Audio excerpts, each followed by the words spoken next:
What's up, college baseball fans? Welcome to another episode of the 11.7 podcast. We got the whole crew here today. Jack, Dimitri, myself, and we should all be available the whole time. So nobody's leaving early. Nobody's joining late.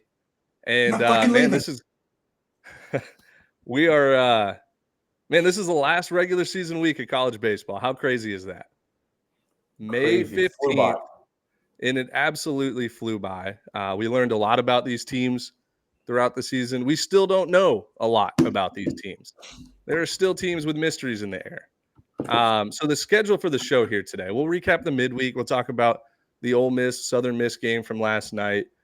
Stetson big win at home over Florida State, which kind of hurts Florida State's national seed picture, but still time to make up for that. I can't get over how big Stetson's Jumbotron is. I forget every time I watch their games. It might be the biggest in the country out there in right center. It is sick. That stadium renovation they did this past offseason was great for the program. But anyways, that's just getting sidetracked. Later on in the show, right after, we're going to go through our conference picks, like our conference winner picks from back in February, and compare it to, how it looks the last regular season weekend. We'll dive into like what teams need to do to get that conference championship, and then at the end we'll do our weekend series pick 'em. 6 series. Looks like Quentin Millie, is going to run away with it. 3-game lead going to the last weekend. Hopefully he doesn't choke and blow that 3-game lead. But anyways, man, we want to promote our partners over at Home Field Apparel. They've done awesome for us. Man, they're up to big things. It was funny, like back in January when we were meeting with them, we were, brainstorming some ideas, and, they came with their ideas, we came with theirs. And obviously they're partnering or sponsoring the winners for both the weekend series pick'em and the Survivor contest. And they're giving them this Omaha package for the College World Series, which will be great because they're going to hang out with us. But on top of that, they just on Friday. So if you're listening to this on Wednesday or Thursday, Friday, May 17th, 10 a.m., they're releasing 10 teams, retro style pullover uniforms and retro hats, which we've been showcasing on social media through our Twitter and our Instagram. And man, I want to say, I don't want to speak for Home Field, but like they were kind of skeptical on the college baseball fan base and landscape. They were like, man, there's a big financial risk for us. We're going to have to, sell a lot of these. And like they call us yesterday and they're just like, oh my God, like we are flooded with college baseball fans going to the website, signing up for the, the pretrial thing. And they're like, we need to invest heavily into college baseball. The fans are crazy. They're passionate. So this is just the beginning, guys. Like once these pullovers and, hats sell out, I think the plan, again, I'm not speaking for them, but just inferring here. And I think the plan is to do another, 10-team drop and, have a bunch of, material, apparel, retro style college baseball stuff for next season. So, man, if you guys log in at 10 a.m. Friday, use our promo code CWS24, be 15% off, and you better do it quickly. And I'm not exaggerating. Like, I think within an hour, most of the stuff will be sold out. And it's within the hour, no doubt about it. Who do you think sells out first? The Tulane jerseys are going to sell out, or in pullovers are going to be the first sold out. Those things are an absolute beauty. And but everything looks cool. Like the Arizona ones they just dropped yesterday, a little preview. Oh my God, man. Crazy. Like that is something you don't even have to be an Arizona fan to wear. It's just something cool to wear. But anyways, yeah, Home Field Apparel, just homefieldapparel.com. Use our promo code CWS24. Sign up for the reminders. They'll text you at like 9:45 tomorrow if you sign up for a reminder to get online and get ready for the drop. And anyways, so let's do a little midweek preview. I watched every pitch of the Ole Miss Southern Miss game. My someone close to me, my brother was heavily invested on Southern Miss, right? And I'll tell you guys a story. this was a must-win game for the Golden Eagles. You're at home against, a big rival, right? But you dive a little deeper, and it's it's a huge RPI game for Southern Miss. They got like 45 RPI points with a win, but they would lose, I think it was 21 RPI points with a loss. And I looked at the difference. With a win, they jump up to 29 in the RPI. With a loss, they drop down to like 42. So, because they were somewhere in like the 36 range. But on the other side, Ole Miss coming off a weekend series win against Texas A&M, and then they have at LSU Thursday, Friday, Saturday. This game, RPI-wise, did not affect Ole Miss hardly at all. I think they lost 2 RPI points with the loss. They would have only gained like 8 or 9 RPI points. So they would have jumped up 1 or like lost 1. And you got the biggest weekend series of the season for the SEC because getting to that 13 SEC wins is very important. You're stuck at 12. You got to do a lot of work in Hoover. In fact, I don't think there's ever been an SEC team with 12 wins get into the NCAA tournament as an at-large. I can't fact check you. I don't remember, but I think there was one. Maybe there was one, and it might have been Ole Miss, like in 2019. You got 12 regular season win, not including Hoover. Ole Miss did that, I think. I think that's what it was when they made a run in 19. But anyway, so my point, my brother was heavily invested in this Southern Miss game. And, anytime someone close to you is invested, you want to root for them or whatever. Plus, I just root for the little guys. Like I root for the Sun Belt.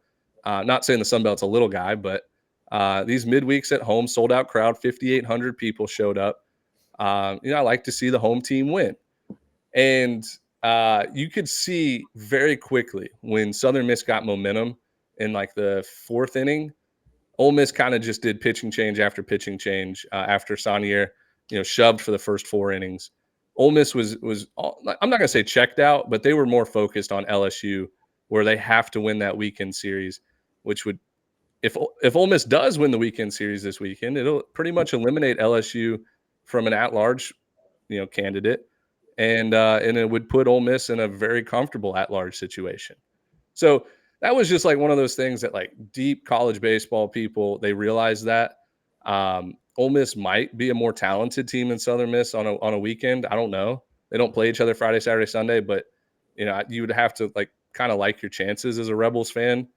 But in this midweek, it was cool to see Southern Miss help themselves out, help their case. It was a quad 1 win for them, and now you look at it.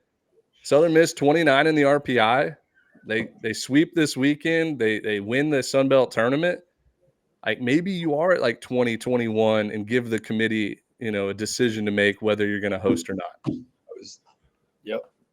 I was going to say, not only I think they're 3 games back in the Sun Belt behind the Raging Cajuns, but I just think if there's going to be someone that goes and, as Ben, you had talked about, you're beating the hell out of each other. Like if someone goes and wins that tournament that is clear and far favorite, and they're right there on the cusp, I really do think the committee will reward the fact that those fan bases are crazy enough to make them a ton of money, which is their number 1 priority, obviously. Mm-hmm. And then 2, really good television. Louisiana basically already claimed the Sun Belt title, at least a share of it. Yeah, well, they have the tiebreaker. Southern Miss, they have the head-to-head over Southern Miss. So worst case scenario, they get swept and Southern Miss sweep. They're tied. Louisiana will be the 1 seed in the tournament, but they will be co-champion with Southern Miss. Yeah, man, I think it's obviously like the RPI is like the best metric that we have right now. It is outdated, but like what's stopping college baseball from like getting experimental and just saying, hey, the top 5 overall rated RPI conferences, they get 1 regional host. It doesn't matter if they're RPI 50 or if they're RPI 10.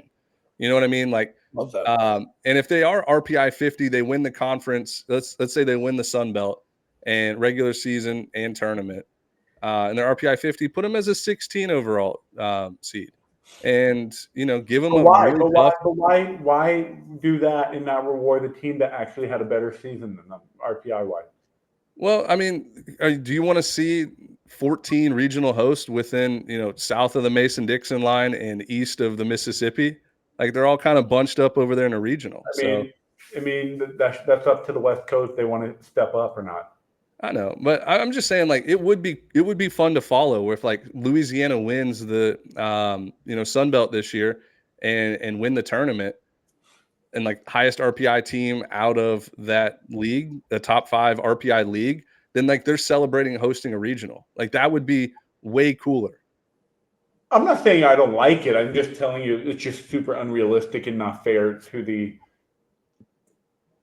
team, maybe in the SEC, that just had to deal with the gauntlet of the top 4 teams in the country are probably all in the SEC. So it's like there's two sides to that. The one side, I love it. It allowed the Sun Belt to like, but this is an odd year. This is an odd year for the Sun Belt. Normally, the winner will no doubt be a host, and normally it's just one of those years. Coastal fucked it up. They had a shot. They could have been the one to do it, and they just couldn't keep up. So yeah, but would it really be the end of the world if like the Big Ten got an automatic regional host and like the Sun Belt got an automatic regional host? Obviously, you could say like most deserving, like, oh, their RPI is better, blah blah blah. But you're really rewarding them for taking the regular season seriously and winning their conference.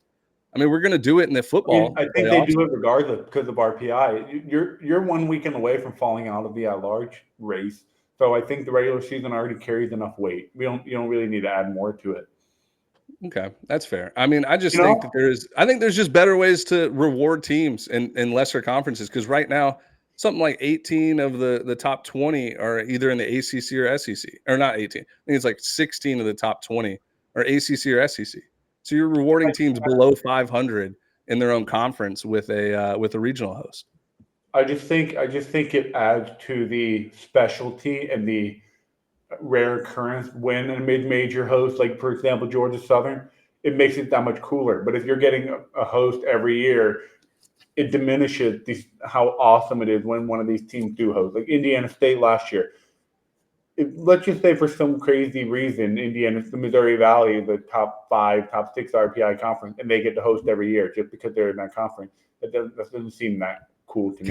Counterpoint though, I promise you these schools will start seriously investing in college baseball in their stadiums if they know if they win their conference, they can host a regional with qualified stadiums.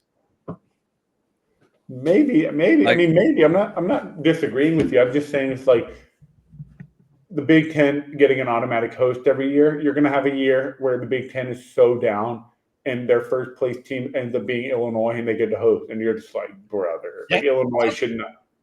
Yeah. Counterpoint to that, though, which is mind-blowing to me because I've basically discredited everything the Big Ten has done this year just as a viewer. The Big Ten has a higher conference RPI right now than the Pac-12 does. So you're looking at, maybe it is Illinois. Could it be a Nebraska team that we've all kind of liked this year? But that would be nuts. Then it bolsters your big-time Power 5 schools from not going and maybe canceling these games, or does it kind of issue them to want to cancel it if it's going to drop their conference RPI playing? But it's going to damn sure make sure they go play a really difficult non-conference early on in the season. Yeah, I don't know. We're all talking about just ideas right now. Obviously, I'm cool. I'm cool with the current format. I'm not saying the current format sucks. I'm just trying to improve it a little bit.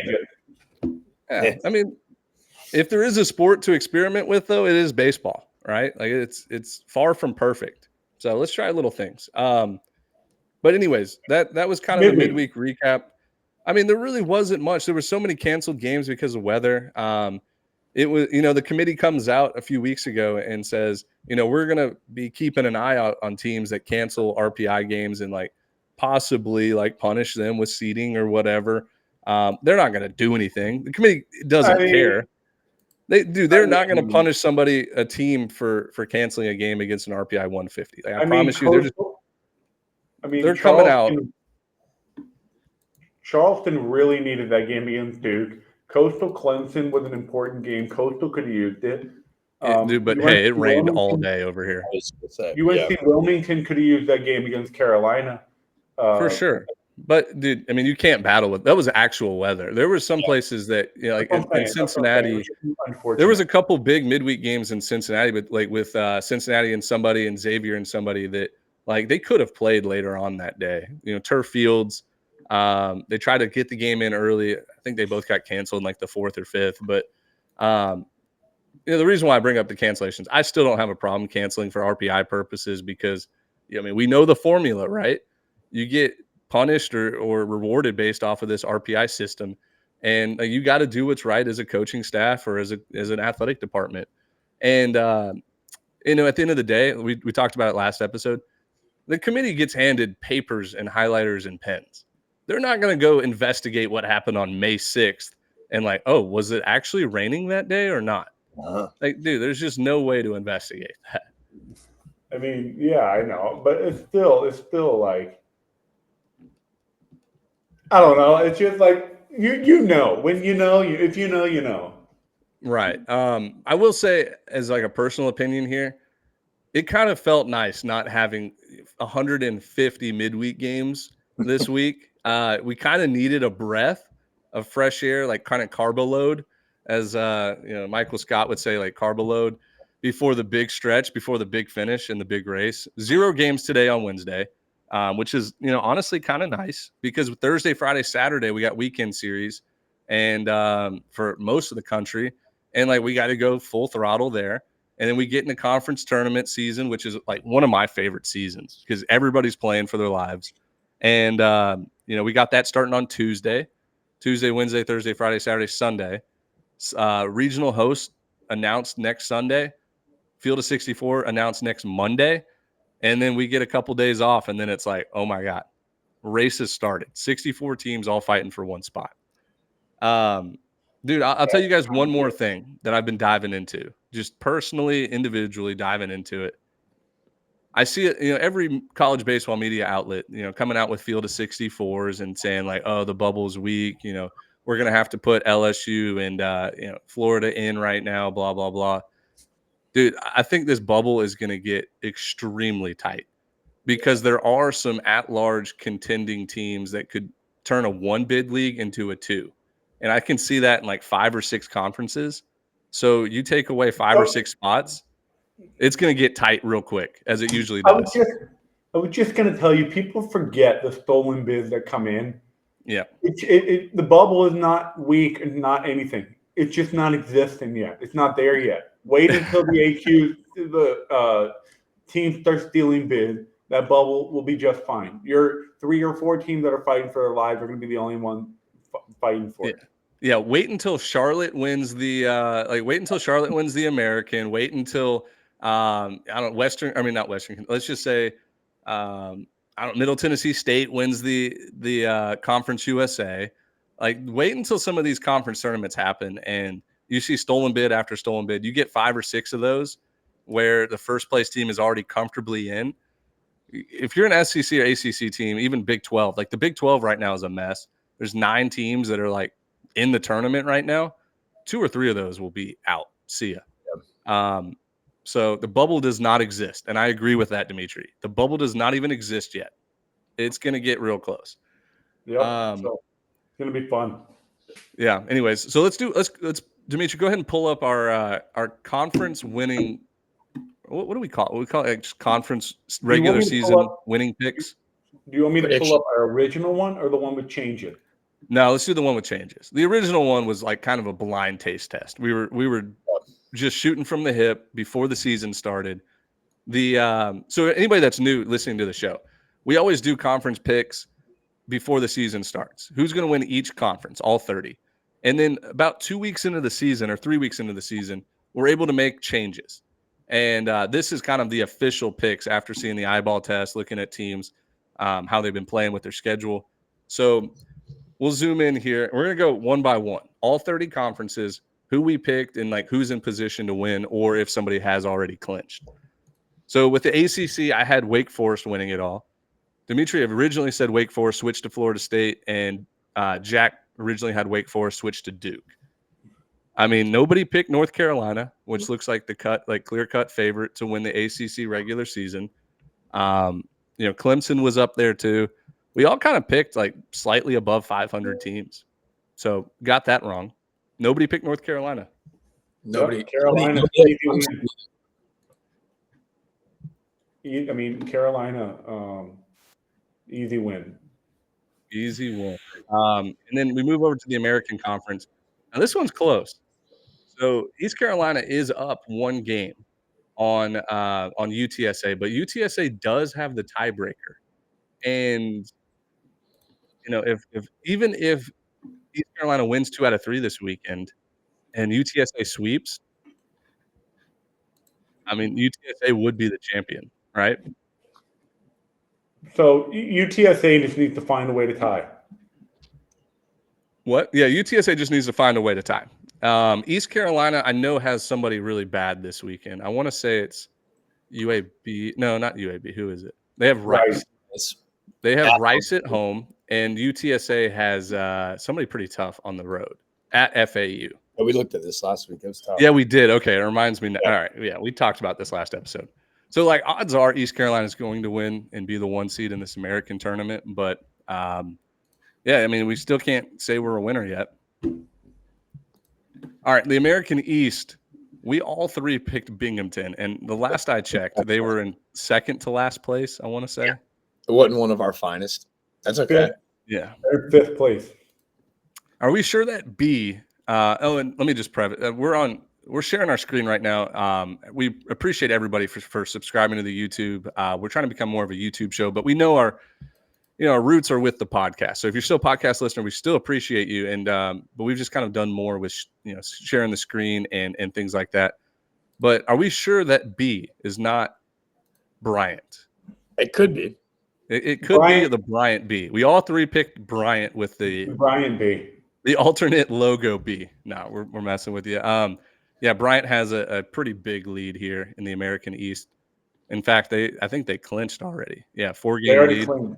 Already clinched. Shout out to the Bryant Bulldogs. That used to be a powerhouse back when I was in school. They were always in regionals, it felt like. Binghamton finished 7 games back. Not good. Rip. All right. Next conference here, the Atlantic Sun. This is where it gets interesting. Jack and I both picked Austin Peay. Dimitri picked Stetson. Well, guess what? It is jumbled at the top. Austin Peay has a 1-game lead over 3 teams: Stetson, Florida Gulf Coast, and Jacksonville. Then Kennesaw State's a 1.5 games back in 5th place. So right now, it is anybody's game. But Austin Peay has 3 at home against North Alabama, who's not good. I imagine they sweep or at least win 2 out of 3. And then let's see. Stetson they've got Central Arkansas this weekend. Central Arkansas. Now, yeah. Stetson did beat Austin Peay 2 out of 3, so they do have the tiebreaker. No, I think Austin Peay's got the tiebreaker. I'm pretty sure Austin Peay beat him. Nope. No? I remember Stetson beat him 2 out of 3. Yeah. Double check that, but I'm almost positive. No, yeah. No, we did a weekend pick 'em. Austin Peay won Saturday, Sunday. Don't slight the Gubs, baby. No, we did a weekend pick 'em. Austin Peay beat Stetson.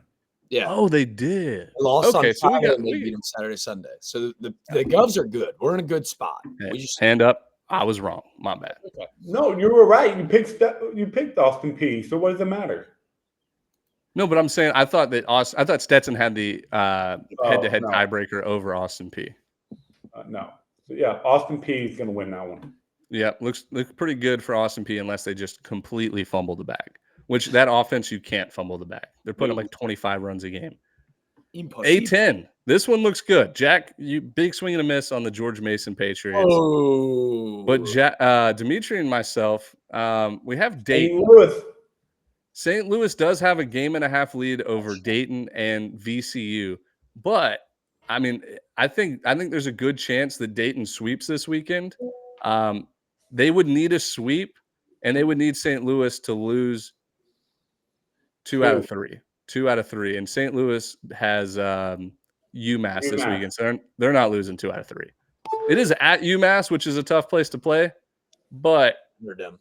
I think St. Louis is the safe answer here. So shout out to the Billikens, one of the best logos in college sports. Not better than the Dayton logo, though. Yeah, Dayton Flyers, the throwback. We should just skip right over the Big 12, man. This is not good. Not good. I was very confident in Texas Tech. They're in 10th place right now. Texas Tech sucks. Jack had TCU. Oh. Dimitri had Texas and then switched to TCU. Now look, TCU's playing good baseball now. Like, they're playing a lot better, and they've gone from a team that was in 11th place in the Big 12 a month ago to like they could finish like 4th or 5th with a good weekend here. But obviously Oklahoma has already clinched. They have a 3.5 game lead over Oklahoma State. West Virginia surprise team. They look good. Cincinnati was the big surprise team there. Massive. I mean, what a season for the Cincinnati Bearcats. I'm going to be honest with you. Like, Cincinnati up with who's the 3 games they have? who? What is Cincinnati's weekend? Who do they have?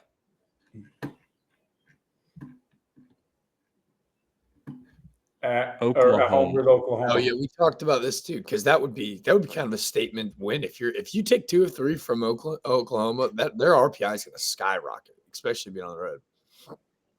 Yeah, dude, they're on the outside looking in. If they win that series this weekend against Oklahoma and just win a couple games in the Big 12 tournament, Cincinnati might get in. Yeah. Big surprise team there. All right, let's move on. Big East is next. Is that right? I had Xavier, Dimitri, UConn, and then Jack, you had UConn and switched to Creighton. Yeah, that was probably tough halftime adjustment. I think that was just a little recency bias. You had Creighton on the call, and I became a little obsessed with them. And I think me being the mush that I am, Creighton's 33-16 on the season. I took them, and their season went to shite. So, Creighton fans, that one's on me. Hand up. I suck. Right. Let's see. So St. John's is a game back of UConn, Georgetown 2.5, and Xavier 3. And it looks like they've already because St. John's at Georgetown at home. St. John's has Georgetown at home, and then UConn I think has Butler. Is that right? Oh yeah, Butler. So yeah, congratulations UConn winning the Big East. Now, dude, again, Big East tournament's going to be awesome. 4 teams, Prasco Park. If you're in the Cincinnati area, go to that tournament. It is incredible. I think free food. I have a hot take. Wait, there's free food? Free food, free entry. Dude, it's an electric environment. Wait. They give out free food? That's the cool free thing. Food. Free, and it's not even like, I mean, I think there is some stadium food, but it's like free Chick-fil-A too. What? I swear. They're trying to get people out to the ballpark? Yeah, it's like some super rich guy that has like a travel ball organization, owns the field and like everything, and just pays for these vendors to show up and give away free food. Well, that's really awesome. I have a hot take.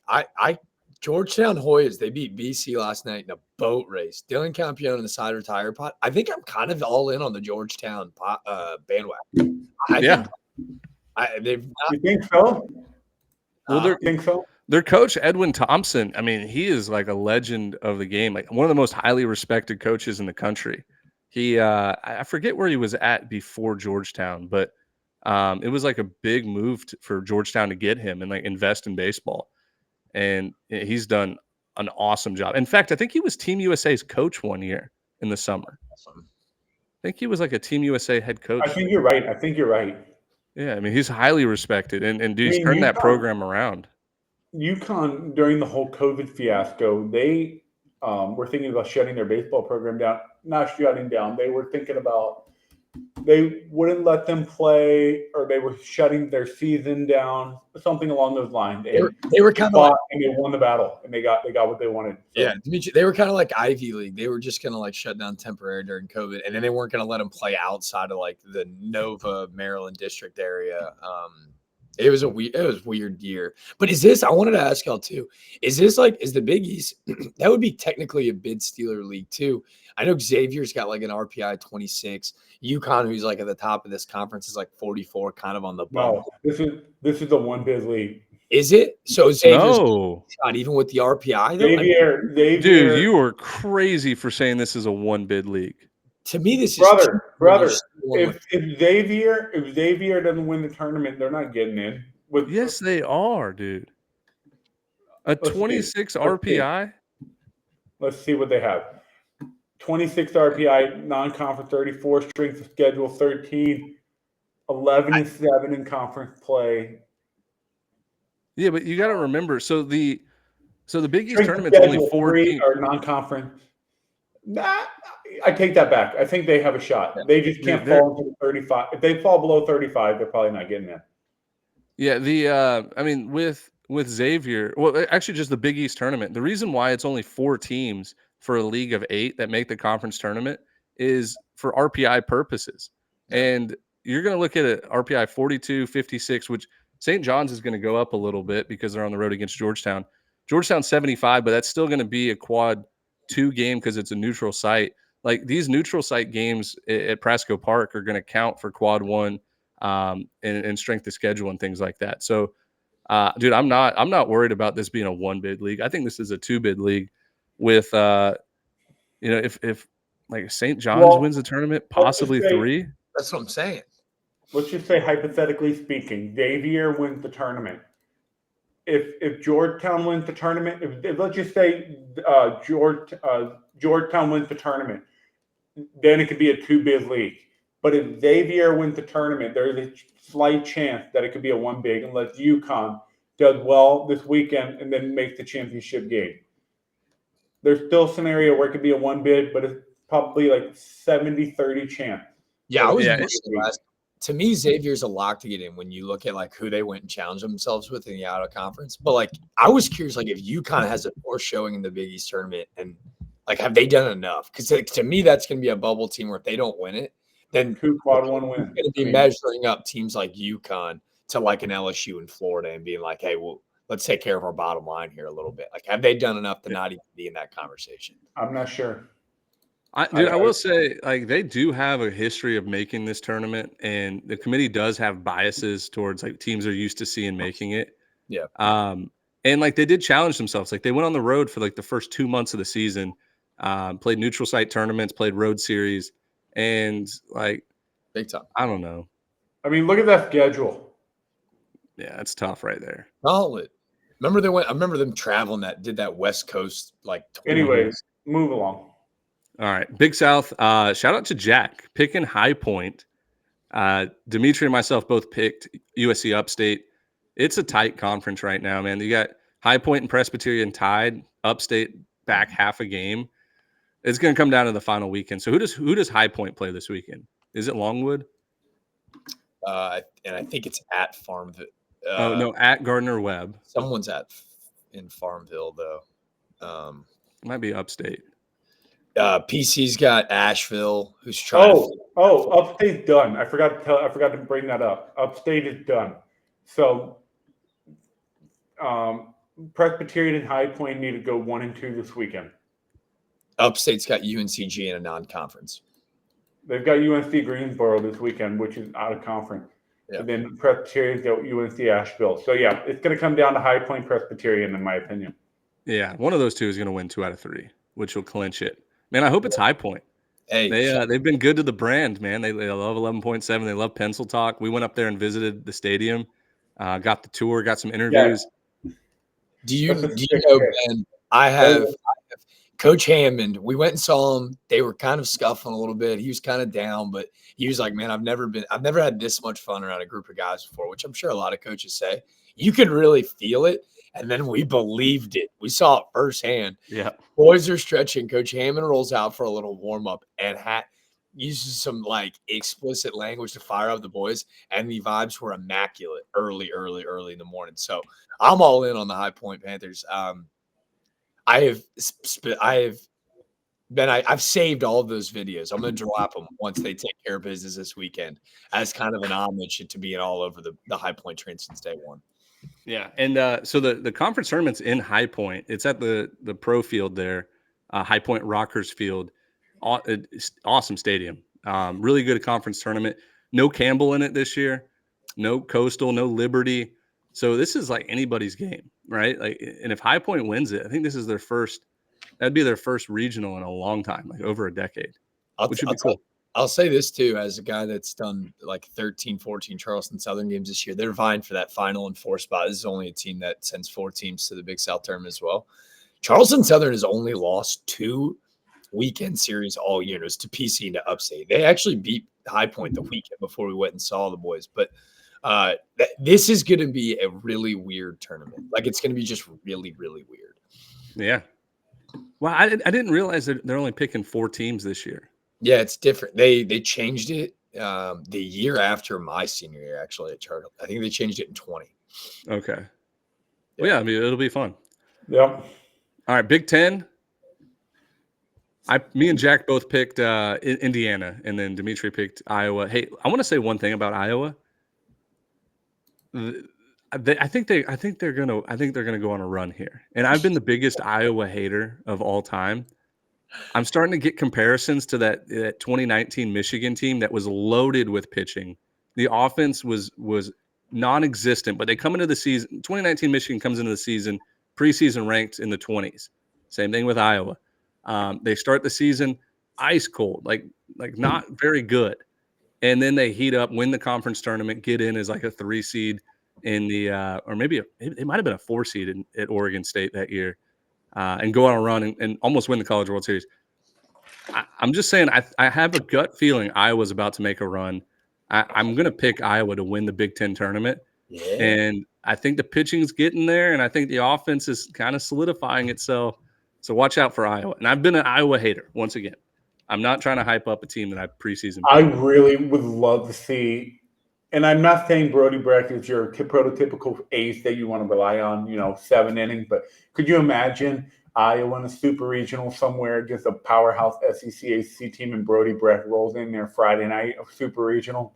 Yeah, that would be must watch television just from a pure talent standpoint. Because if he feels good that day, buddy, watch out. You might be taking an L to start your super regional 0-1. Yeah, that's how like Tommy Henry was with that Michigan team. Like he was a preseason All-American, and man, he was dealing in the postseason. And one more thing about Brody Brecht, he's starting to pitch deeper into games. He's not a 4-inning guy anymore. Like his last couple starts, he's been like 6 and 7 innings. So that's huge for that Iowa staff. Yep. So let's see here. Illinois. Let's see who they've got this weekend. At Purdue, not easy. Purdue's been playing well. Purdue's playing for something. They need it. If they sweep, they're in a great spot.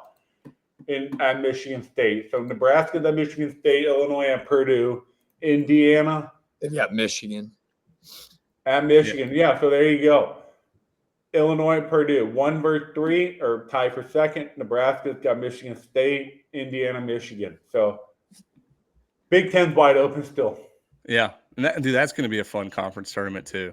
They almost are like Hoover, where there's always rain in Omaha, right, during the conference tournament.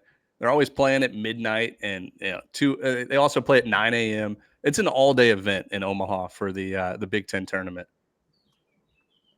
Maryland needs to go on. They need to do well this weekend. Go on a big run in the Big Ten tournament, and they can get in. Yeah, their RPI is there in the 30s for RPI.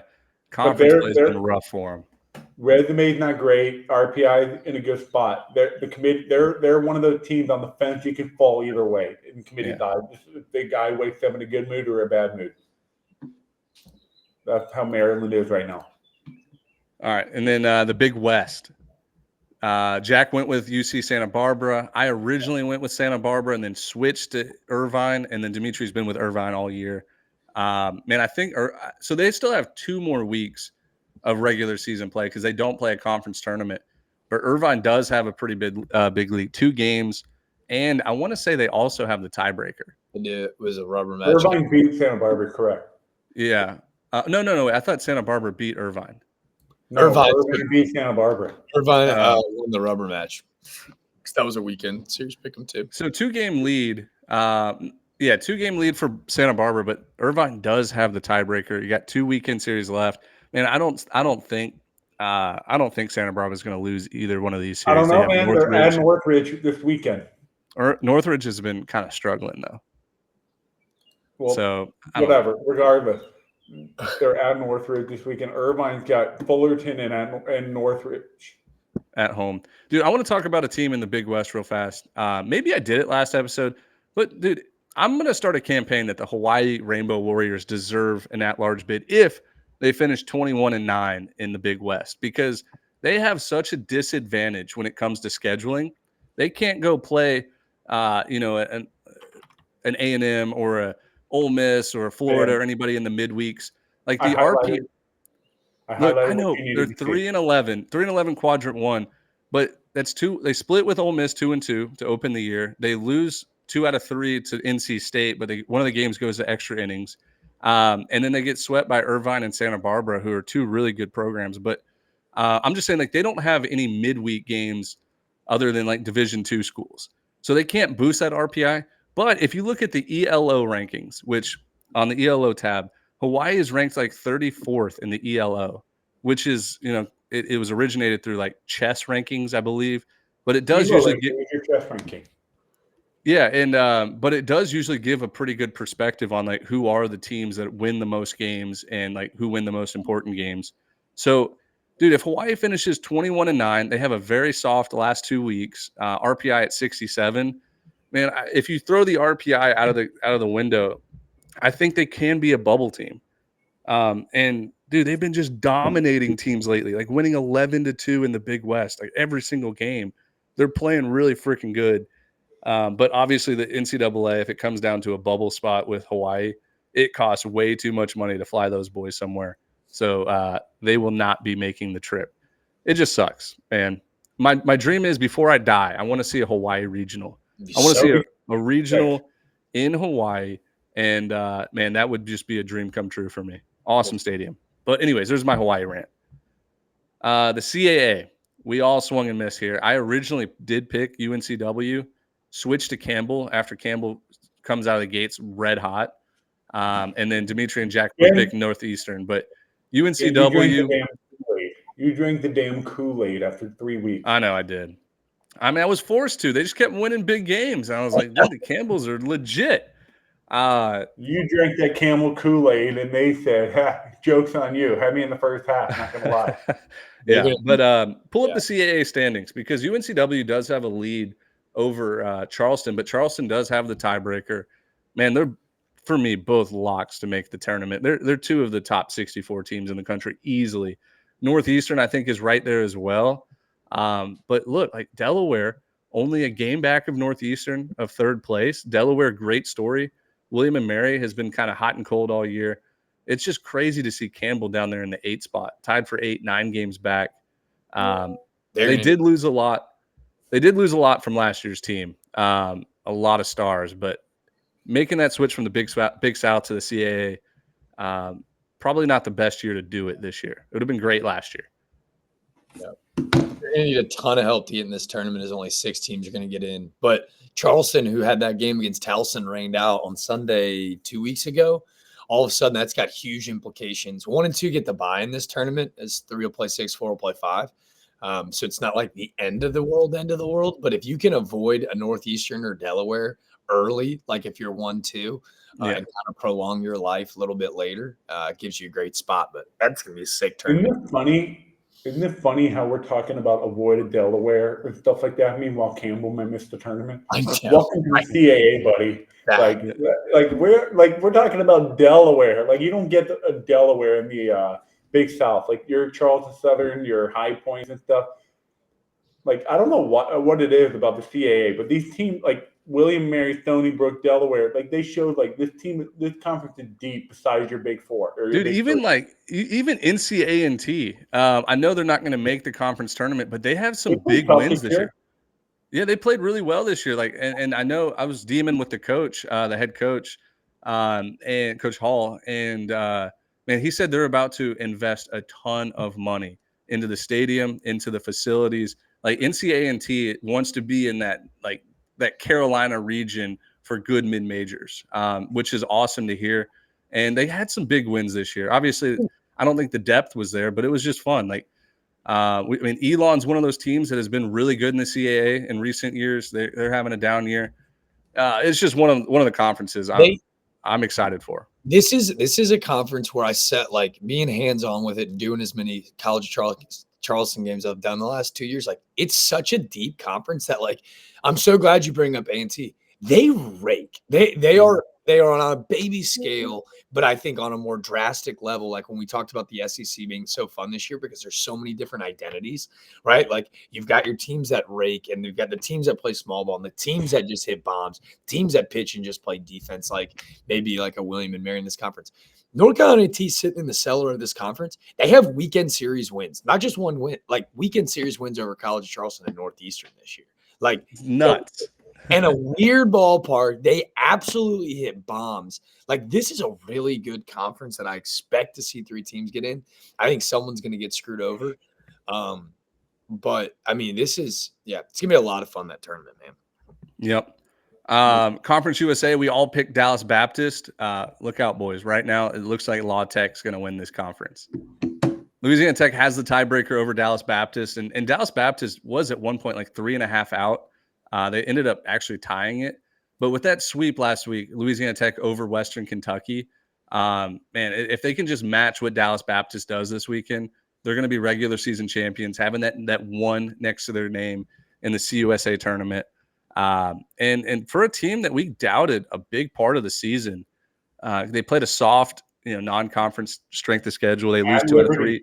Tough. Yeah, they lose 2 out of 3 at home against Southern Miss, and then they play almost flawless through the conference the conference season. And it's a good story. Ethan Bates is one of the best two-way players in the country. I think 15 homers, 14 saves. Kind of a classic college baseball, like 90s, early 2000s, where your closer's coming in from the field. It's just cool. So Coach Burrows has done a great job with that group. But at the end of the day, like Dallas Baptist, like they are built for the postseason. I still think they're going to be an Omaha team, and it should just be a 2-horse race for the conference tournament between these two. Absolutely. I mean, I think so. Basically, for the regular season purposes, I would still favor Dallas Baptist, 3 at Middle Tennessee, while Louisiana Tech got 3 at Liberty. I would say Louisiana Tech takes 2 out of 3, Dallas Baptist sweeps, and they win the regular season title. This is my prediction. This is also another one of those conferences where a stolen bid could happen. If a Sam Houston or a Liberty or FIU wins the conference tournament, or Western Kentucky, right? Like, I think Louisiana Tech and Dallas Baptist are both going to get in the tournament with their RPIs right now. I agree. All right. Next conference here. Oh, the Horizon.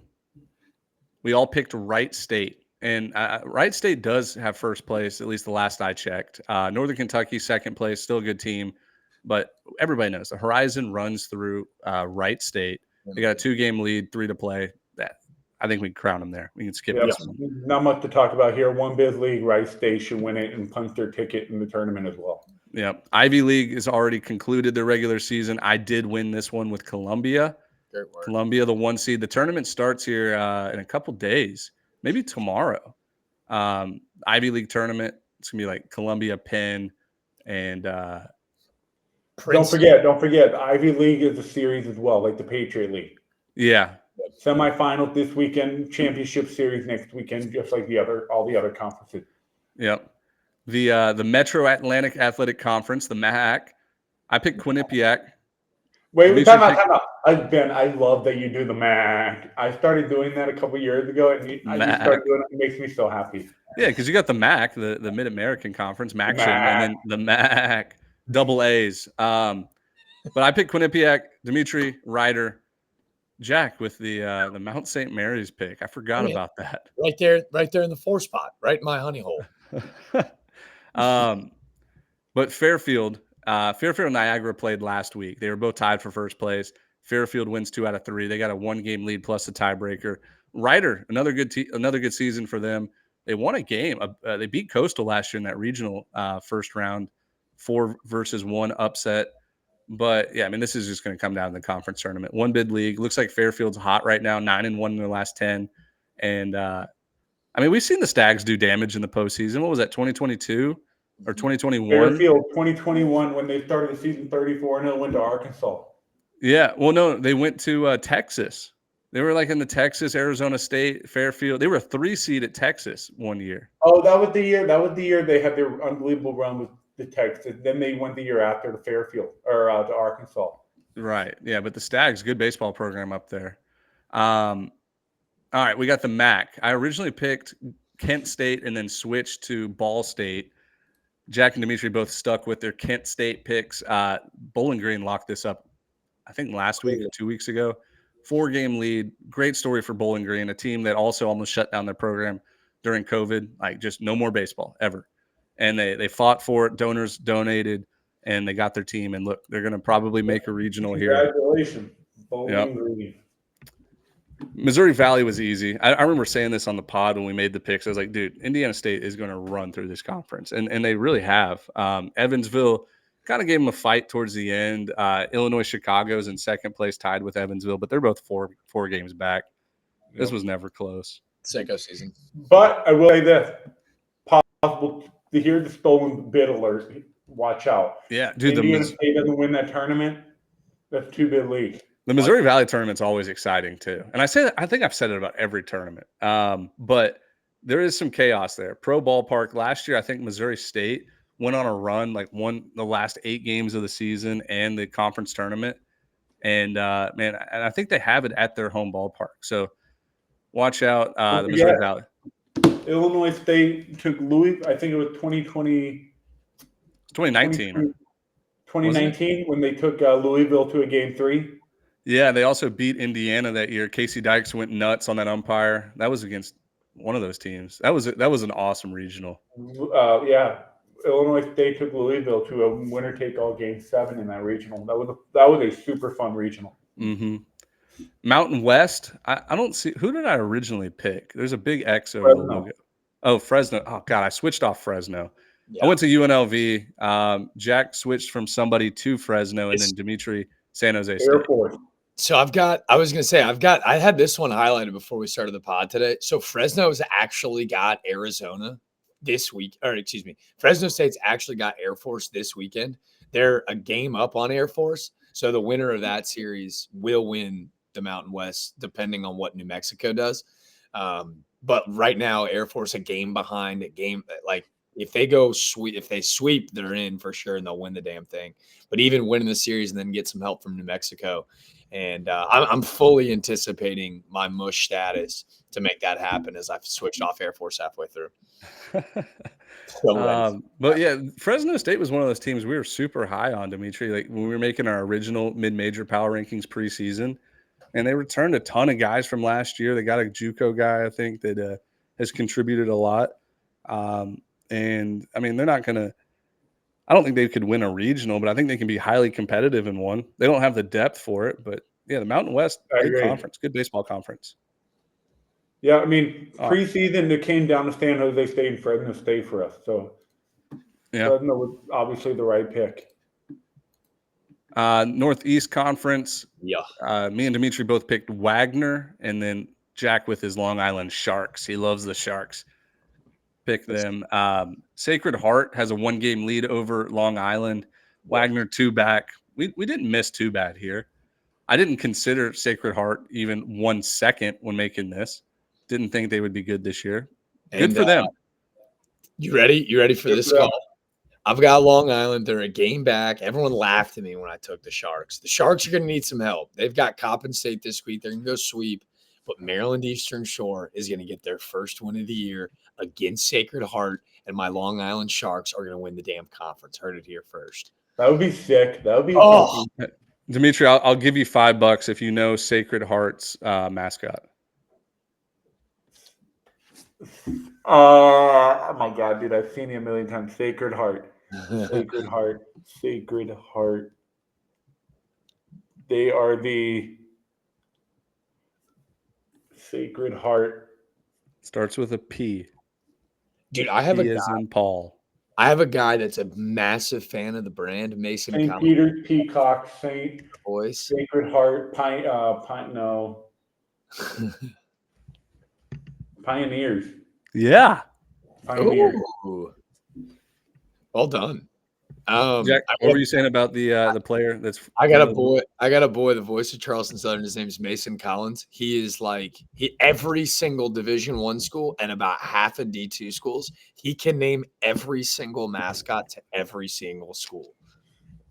I can do Division I. I can do Division I. Highly respect. Could you do Division I? I can do all the Division One. Remember that night we did it on Sporkle though? It's hard. Well, it was hard on Sporkle because there was a timer and I was rushing myself. But yeah, I think Division One. I think I could. Ben can get 99. I will say minimum 98% of D1 team, maybe 99% at minimum. Okay. If there's no timer and if I can just like sit here and think about it, I can get every single one. Really? All right. Yeah. Yeah, my boy Mason's like Rain Man. He like does it like immediately. And then he's like, yeah, switch it. Give me the mascot and I'll name the school. I was like, you're insane. All right. Ohio. It's like Ohio Valley. Jack and myself, we both picked Morehead State. Dimitri, each and every year for the end of time, will always pick SEMO.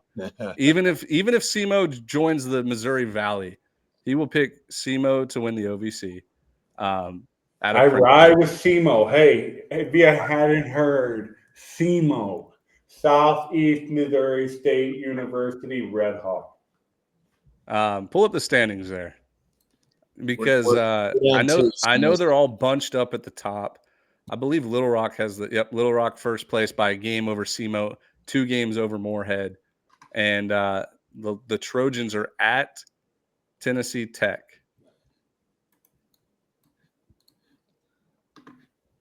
Yeah, we need some help. I unfortunately never got to play in an OVC tournament. My 1 year at UT Martin, we finished dead last, and I think they took I think there was 9 teams or 10 no, I think there was 11 teams in the conference then. And I think they took the top 10, and we didn't qualify. Southeast Missouri sweeps UT Martin. Little Rock loses 1, maybe 2 at Tennessee Tech. SEMO wins the conference again. Let me see the head-to-head here. I forgot what they did against each other. Fuck. They lost a series to Little Rock. Fuck.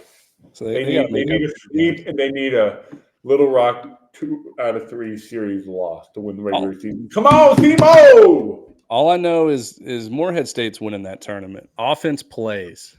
Morehead State is like Austin P. Jr. They both just put up tons of runs. Wait to see. All right, Pac-12. I think we all picked Oregon State. No, Jack originally picked Stanford and then switched to Oregon. But, boys, right now Arizona's got a huge series at home against Oregon State. They have a 1.5 game lead over Oregon State. So Arizona, as long as they don't get swept, they win the regular season Pac-12, which, I mean, they could get swept. Oregon State, when healthy, is dangerous. But, yeah, just interesting standings here. That's the thing. Oregon State has the ability, the talent, and we've seen them do it. They can kick Arizona's ass up and down the field and do it. But they can also lose 2 out of 3 or get swept. I've seen this Oregon State team enough where within the first 3 innings, you know how that day is going to go for them.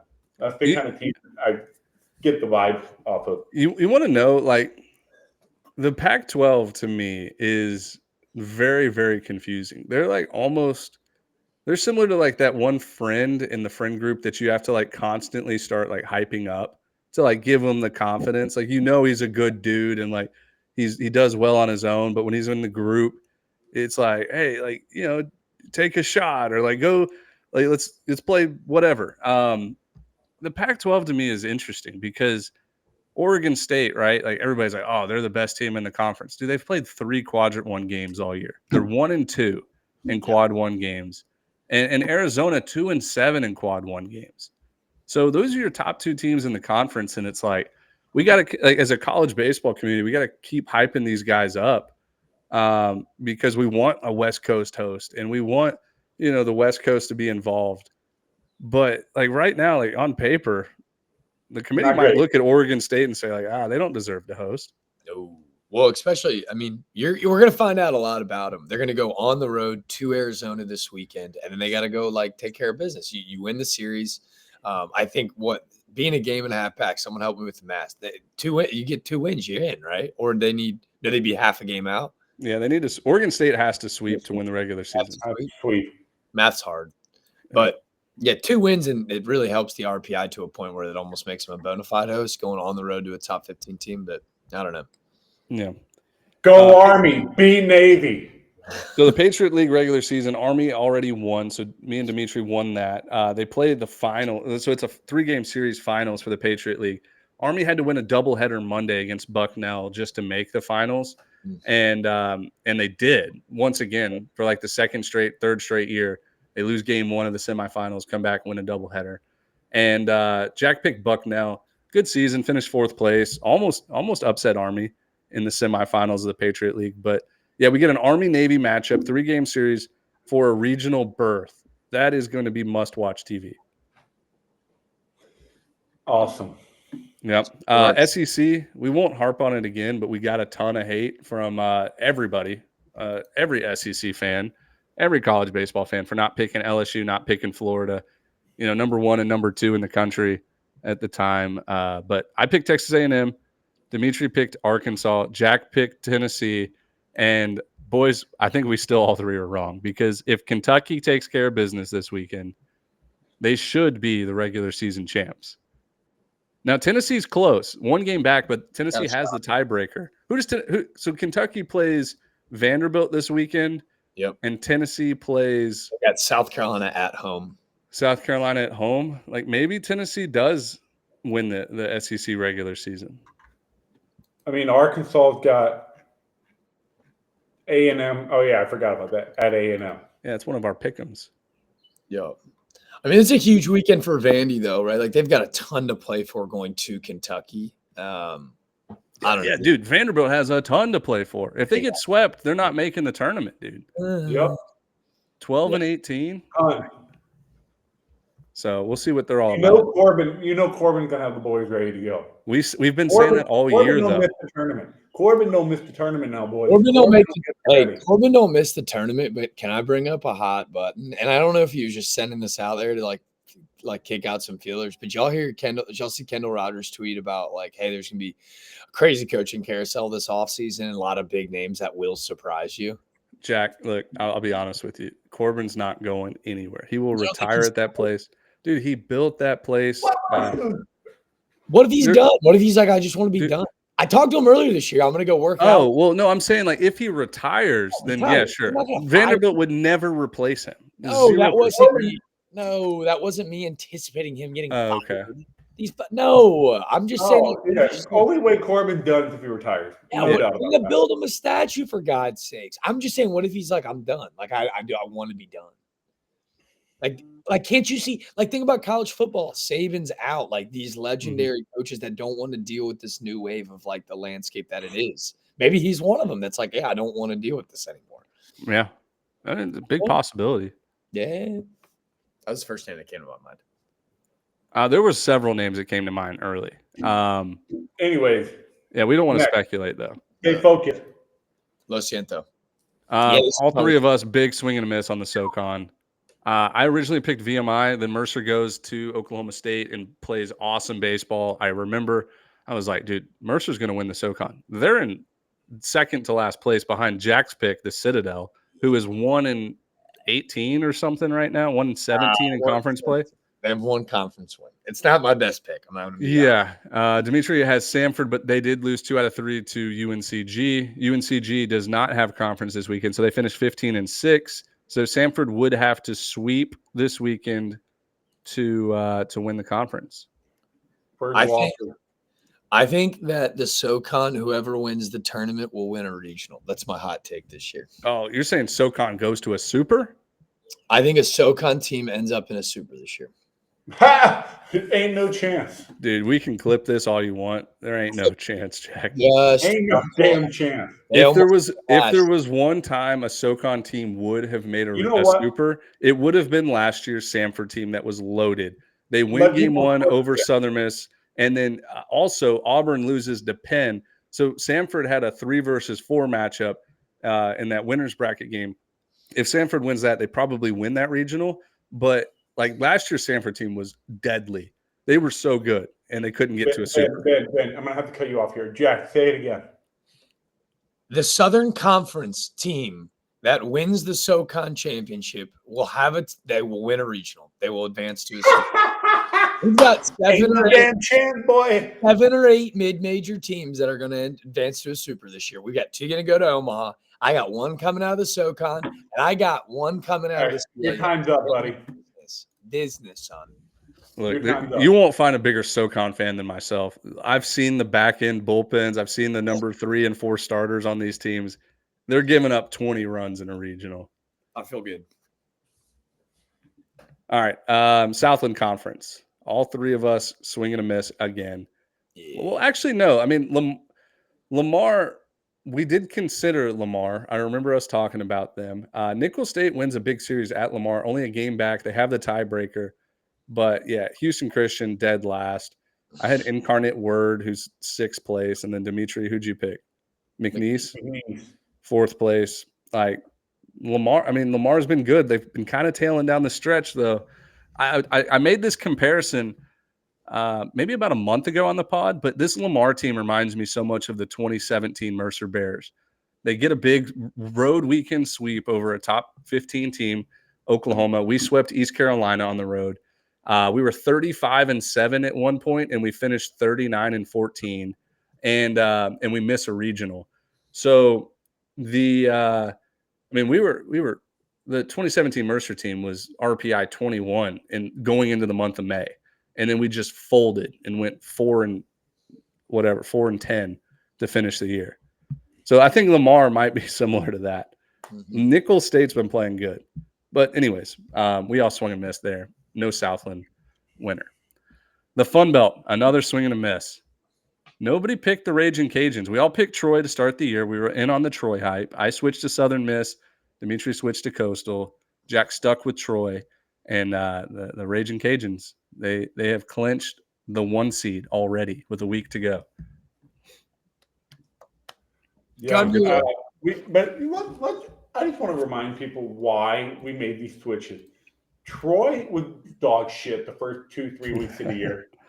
They were not good. Coastal came out guns a-blazing, putting up 15 around the game, 5 homers a game, the killer bees. And it was like, no doubt about it. I'm going Coastal here. And you went Southern Miss. I think you solely went Southern Miss just because of how bad Troy looked to open the year. Yeah, but we're also forgetting one major point was that the Raging Cajuns looked terrible too. They'd gotten swept in that Houston Classic. They'd just blown a ton of games. Like they played that 12-inning game to Houston that they had won like 7 times. So then they went on that massive tear when that started. I don't know. Raging. Yeah. Oh, well. Next. We got the SWAC. I had I almost said Arizona State, Alabama State, and then you guys both took Bethune-Cookman. Florida A&M first place right now, 20-7 in conference. I think they're done. They don't play a conference weekend. Nope. Texas Southern could potentially finish 20-6. Same with so Texas Southern could potentially win it with a sweep this weekend. But it looks like Florida A&M is pretty comfortable. Texas Southern. Oh, dude, Texas Southern might win it. 3 at home against Arkansas Pine Bluff, who's terrible. Arguably one of the worst teams in the country. Yeah. So if they finish 20-6, Texas Southern would win the regular season. There is a team that doesn't have a win yet. Yeah, there is a team. Maryland Eastern. Black tournament, super underrated, super electric tournament to watch. It's in a minor league ballpark. I think it's at Georgia Tech. They did. Yeah, it's at Georgia Tech this year. Mm-hmm. Yeah.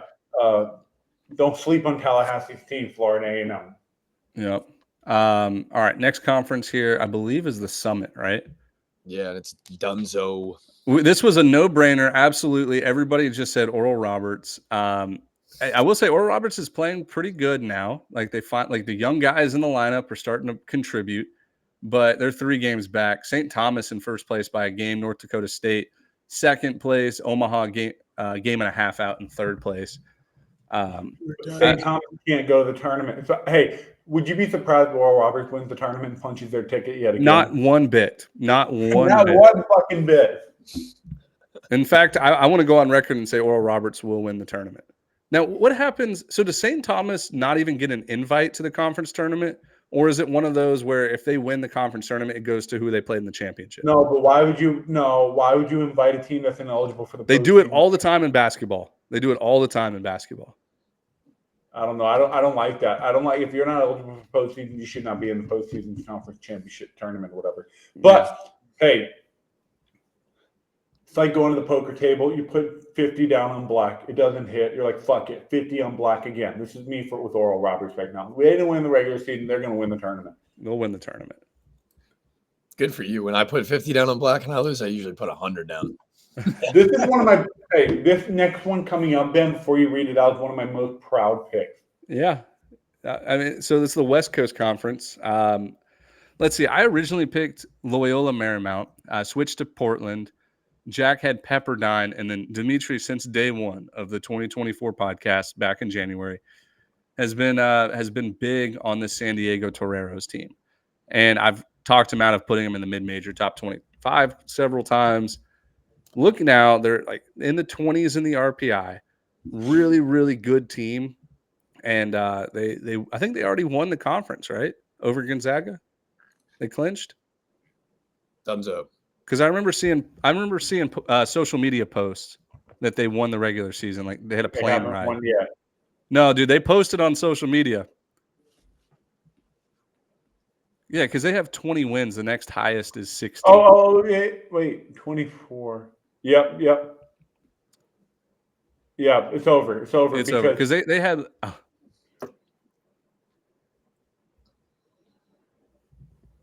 No, but that's so weird. Shouldn't that be 3.5?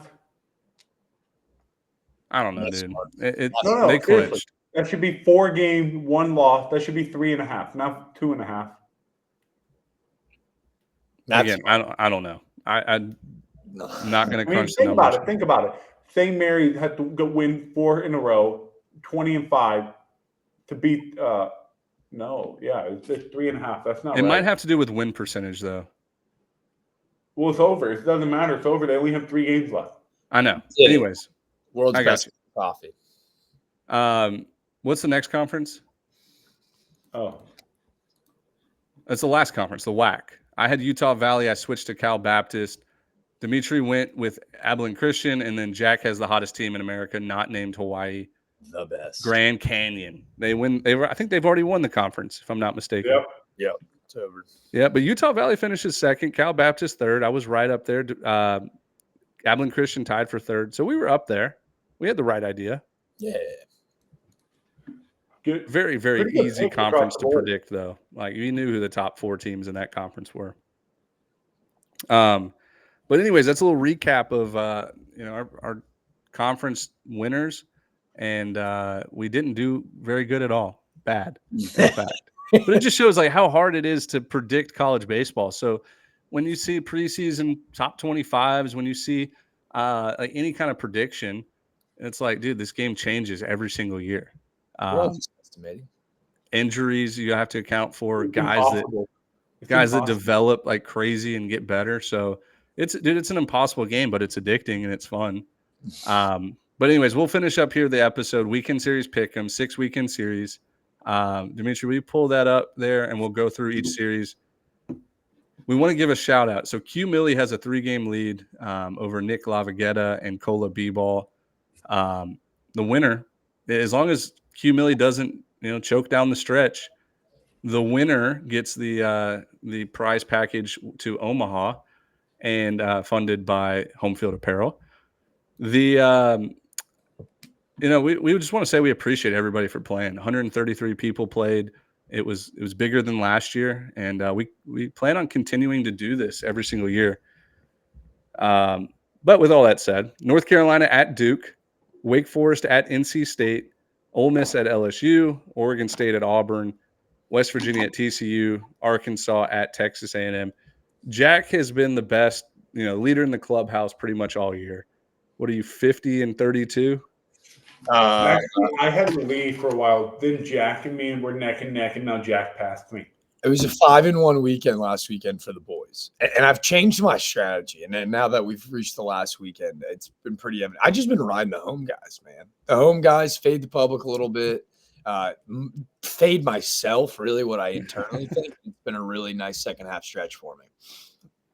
Yeah. But anyways, so Jack, since you're the leader in the clubhouse, I'll let you get started. I know you cannot make a pick for the Wake Forest at NC State series. You'll be on the call, and possibly Duke Friday. So if you want to give a pick for NC State, Duke, start there. If not, we can start at the bottom. Arkansas at Texas A&M.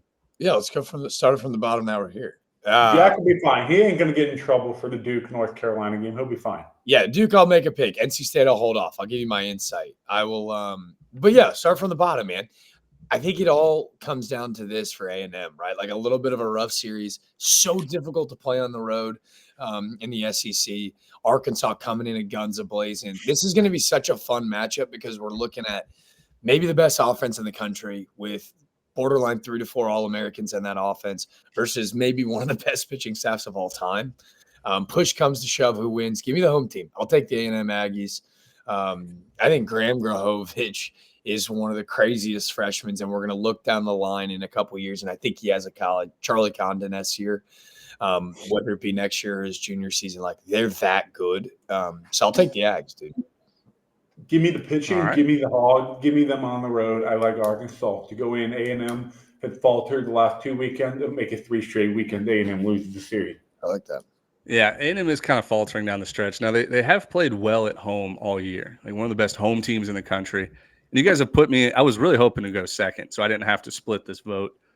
I mean, look, I'm a 500 guy this year. I think I'm right at 500, maybe a game above or below. And right now, like I really should just appeal to which fan base is not going to give me, a bunch of crap for picking against them. Goodness. I mean, I have reasons for both teams. Obviously, like Arkansas, they need this series. Not need it, but to finish in first place in the West, SEC West, they need it. Same thing with A&M though. I'm gonna go with I'm gonna go. Let me just close my eyes for 1 second. Who do I see winning this series? I think Hagen Smith wins on Thursday. I think A&M Saturday. No, I'm gonna say Arkansas. I'm gonna say Arkansas wins the series. I'm not confident in this at all, but A&M just down the stretch, they just haven't looked great. Maybe a prime team for like a hot, cold, hot. Yeah. LSU did something similar last year. So, I mean, they're comfortably a regional host. They're almost comfortably a national seed with A&M. So, hey, my final factoid on these guys, I know we brought it up, but haven't gone into depth about them a ton. They sneakily have like A&M probably is the best reliever in the country. Evan Ashenbeck, 1.90 ERA. I think we've mentioned him a couple times, but have you guys seen his strikeout to walk ratio? I think he's only walked like 6 guys all year. He's a 60 punchies to 7 walks. Like that is the dumbest number I've ever heard in my life.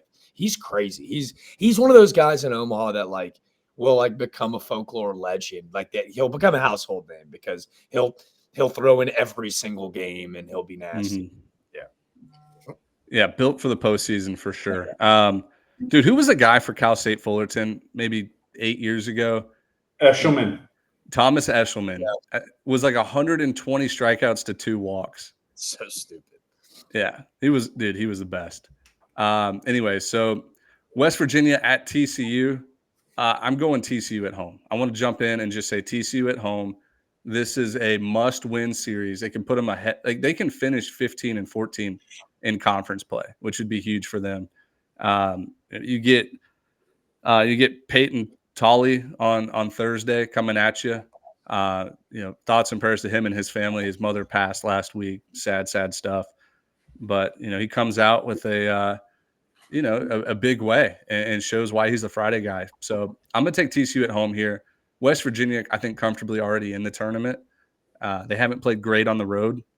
So give me TCU. Give me TCU. Shout out Lupton boy. Giving me hell for Texas State all year. We've made it to the final weekend. I'm going to roll with the Frogs. Give me Hook'em. The Croak Frogs. The Croak Frogs. Give me the Croak. Man, I hate to do it to us, boys, but last week we asked, well, who's the Big 12 team that's most likely to pull a TCU from last year? Is it the Longhorns, right? Like Texas has looked really good of late. Is it West Virginia with getting Weatherholt back and Randy Mazey in his final year? I think the team most likely to pull a TCU from last year is TCU. In Kirk Saarloos, we trust.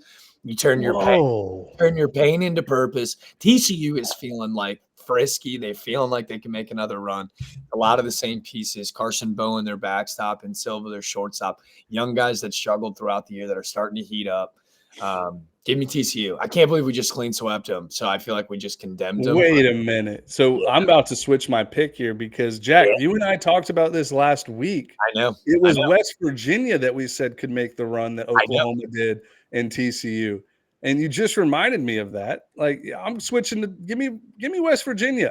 Do you know why? Run. I think I've made 4 separate comments today, Ben, about me being a mush. This is quite literally fading what I believe. I said West Virginia with Weatherholt and Randy Mazey in his final season, they're gonna go on a big run. So internally I go, well, I can't win a game. I'm the worst hypothetical investor in the world. So I switch and I mush myself. That's been the second half strategy in the pick 'em, and it's really played out for me. So congrats. Let's go. I'm switching to West Virginia. This team's going to make a deep run. JJ Weatherholt's been unbelievable. Either going to win on the road. It doesn't matter. Oregon State at Arizona. Guys, I mean, is anybody not going to pick Oregon State here? Fully healthy. Give me the Beavers all day. Beavs. Beavs claim sweep. Give me the Beavs. Only because I really like Beaver Twitter. Like those tweets that have been sent y'all's way, like where they've posted over. I'm a big fan. Los Beavs, shout out if you're a college baseball fan, go follow him. He's so freaking funny, dude. Really funny, dude. Do I take one for the team? I think Oregon State Twitter might be upset if we clean sweep. And plus, like, I think Arizona kind of does have a shot to win this series. I mean, a slight shot. I don't want to see Arizona's graphic department, which has been on fire this year, take our pick'em graphic and make fun of us. So do I take one for the team here and just take Arizona? Yeah, but if they clown us, do whatever you want, Benny boy. If they clown us, it's kind of great for the brand. Yeah. I'm taking Arizona. Give me Arizona. I'll talk myself into. I did no research on this weekend series. It was a clear let's take Oregon State, everybody. But I'll switch it for the graphic. Give me Arizona. Ole Miss at LSU. More fun play. You didn't take one for the team there. Taking one for the team there would have been content play. Take Oregon State. Let Arizona blast their stuff out. Hey, we say, hey, look at us. Look at us. We like. Yeah, sorry, I'm switching back to Oregon State. I really think we're going to win this year. I'm switching back to Oregon State. Give me the Beavers. This is. Yeah, what am I doing, dude? My content brain is not functioning right now. Give me the Beavs. People that don't listen to the podcast don't hear our reason why we make some of these picks. And it's just like, man, go listen to it and you'll completely understand why we do these things. Dude, what is funny though is that it's not even fans. It's like coaches that are taking note to how we make these picks. And little do they know, it's all based off of garbage. It's just garbage. I'm literally taking teams on who I think would win in a fight. I'm trying to fade myself internally. I've thrown logic and reason out the reason, yet coaches take it so personally when we don't pick them. Yeah. All right. That's a good way to put it. Ole Miss. Ole Miss at LSU. Jack, go ahead and lead us off here. I want the last pick because I know who I'm picking. I've said it, and I've taken them all year. They're going to make people really uncomfortable. They're going to sweep this weekend. The box is going to be jumping. They never lost faith. I saw a funny-ass little commercial that Hayden Travinsky and Tommy White did with Raisin Cane's. Vibes are high. They're not concerned. I think LSU goes in the sweeps. It makes the conversation of putting them in the tournament highly contentious, depending on what they do in Hoover. So I've been on the bandwagon all year. They're for the brand. I got to take LSU yet again. Never a doubt. I don't really know why I'm doing this, but I'm going to take LSU here. I think both teams stink. I think Ole Miss stinks just a little bit more. So I'm going to take LSU. That's simple. All right. Jack, you brought up this Raisin Cane's commercial, right? Yeah. Dude, all right, Liz, we should have let off the show with this. Yeah. So Tommy White made one of the biggest Twitter/X mistakes of all time. What did he do? He's got 10,000 Twitter followers. Yeah. He made the post, this video, right? Yeah. This was 21 hours ago. Only 317 views on the video. Do you know what he did? He at Raising Cane's without putting the period. He just went at Raising Cane's, which shows up in the replies and not in a tweet. So, I mean, this is a guy like Tommy White It doesn't show up on the timeline of people. gets 50 to 80,000. Like he had a post about Raising Cane's June 28, 2023 that got 100,000 views. Like he's a guy that basically he didn't show up on anybody's timeline. And dude, I bet Raising Cane's is kind of pissed right now. Like, dude, we're paying you this NIL deal and you only had 317 people see this video. He made a mistake. We got to teach Tommy White how to run the Twitter game. Wait. If you're going to ask somebody to start a tweet, you got to put a period before the at. Wait. Hold on. Someone teach me this like I'm 5. What do you know? All right. I think I've been doing this all along. What is it? Here's an example. If I reply to Ben's tweet, my reply is not just you're not going to be scrolling your timeline and see my reply. You're going to see Ben's tweet and my reply maybe under it. So Tommy White basically just created a reply tweet and not an actual standalone tweet. Right. So if you're wanting to talk to Kirk Herbstreit, like make a tweet like making fun of Kirk Herbstreit or whatever, you're not going to say at Kirk Herbstreit, I don't like that you picked Ohio State to win the national championship. You would say like, I really didn't like how at Kirk Herbstreit picked Ohio State. If you start the tweet with the added, then you're done. So you're boned. Yes. It acts as a reply. So it acts as a reply. So people have to. So in order for people to see it on their timeline, they have to follow both accounts. I don't think I didn't know that, but I definitely didn't. I've definitely done that before. Yeah. So we're gonna have to teach Tommy White how to do social media. That's fine. He can teach us how to hit the Oppo bomb. Did that affect your pick this weekend? You guys both picked LSU? Yeah. Yep. Dude, this is the easiest answer ever. Give me LSU. Yeah. Give me LSU. And here's the reason why. I owe Ole Miss a lot of apologies. Yesterday, I jinxed them yesterday on social media when they jump out to a 4-0 lead. I've jinxed them several times this year. But with all that being said, I actually do like Ole Miss's team. They're kind of in that Florida Gator spot where like they have to finish above 500 to even be considered for an at-large. But like now that they're healthy, I think their weekend staff is a lot better than what people are giving them credit for. And like Will Furness has been hitting absolute mammo bombs. They're a fun team. And I'm not saying that they're a national championship worthy team, but I think they're a really good, like possible super regional team if they get in as a 3 seed. They're dangerous as we saw last week against Texas A&M. So, but if anything, I want nothing more than LSU fans thinking we have their back by all picking LSU. And a secret ploy play to jinx them and give Ole Miss a chance. Yes, secret ploy play. And dude, it's all love for LSU. Obviously, like they won a national championship last year. Like we supported that LSU team last year very much, but at the same time, their Twitter following is ruthless. Yeah. And if one of us had an Ole Miss picture on the graphic and they see it and they win the series, you're getting thousands, not hundreds, thousands of replies and DMs just making fun. So let's put the ball in the LSU's court. Let's all pick LSU here. And if they win the series, we look like geniuses. If they lose, like Ole Miss should Venmo us $10,000, Ole Miss faithful, for helping getting them in the tournament. I have a hot take on the SEC tournament before we move on, and I know we'll dive into it on Sunday or Monday. I think whoever wins in Hoover is going to be one of these bubble teams. There's my hot take. On to the next.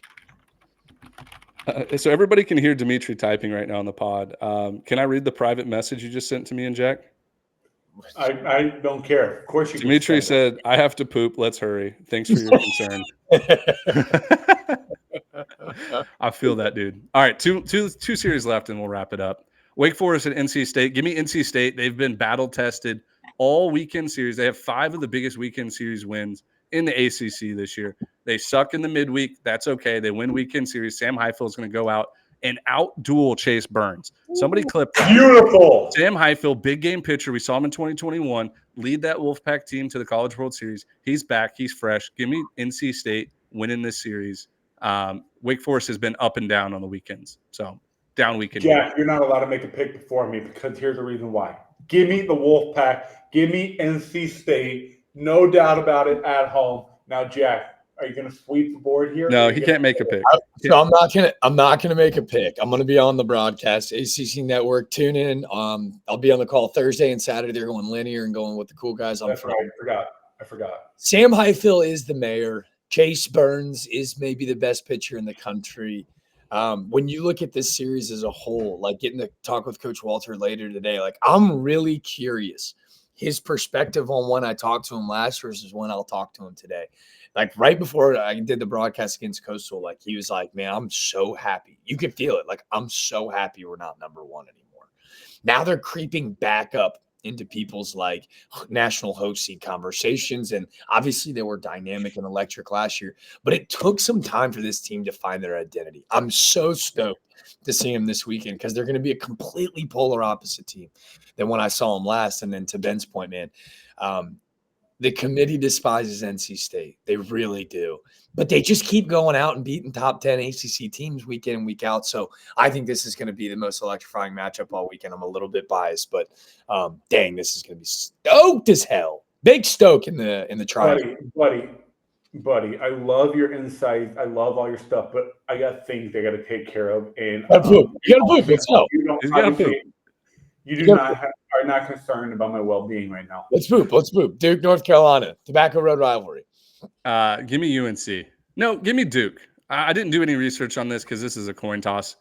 Give me Duke. I'll take Duke at home.